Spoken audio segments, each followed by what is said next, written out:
আসসালামু আলাইকুম। জুমার বাড়ি এগ্রো ফার্মে আপনাকে স্বাগতম। আজ আমরা আলোচনা করব সিডলিং ট্রেতে মরিচের চারা তৈরির ধাপসমূহ।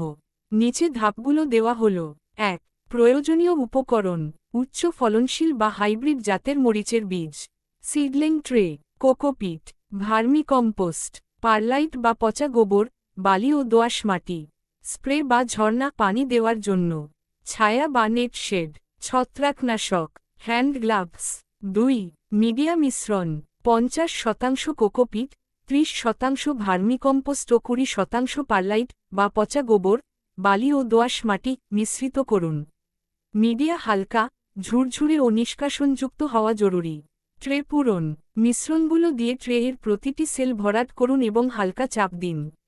অতিরিক্ত মিডিয়া সরিয়ে ফেলুন যাতে সেলের কিনারা থেকে ০.৫ সেমি ফাঁকা থাকে। ৩.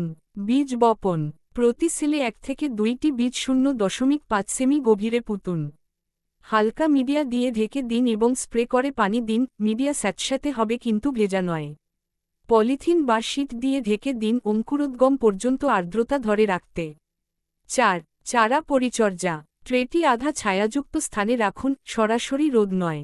আদর্শ তাপমাত্রা ২৫ থেকে ৩০ ডিগ্রি সেলসিয়াস। প্রয়োজনে গ্রিনহাউস বা পলিথিন টানেল ব্যবহার করুন। প্রতিদিন স্প্রে বোতল দিয়ে হালকা পানি দিন, মিডিয়া শুকানো যাবে না। ৫ থেকে ১০ দিনের মধ্যে চারা গজাবে। তখন পলিথিন সরিয়ে দিন।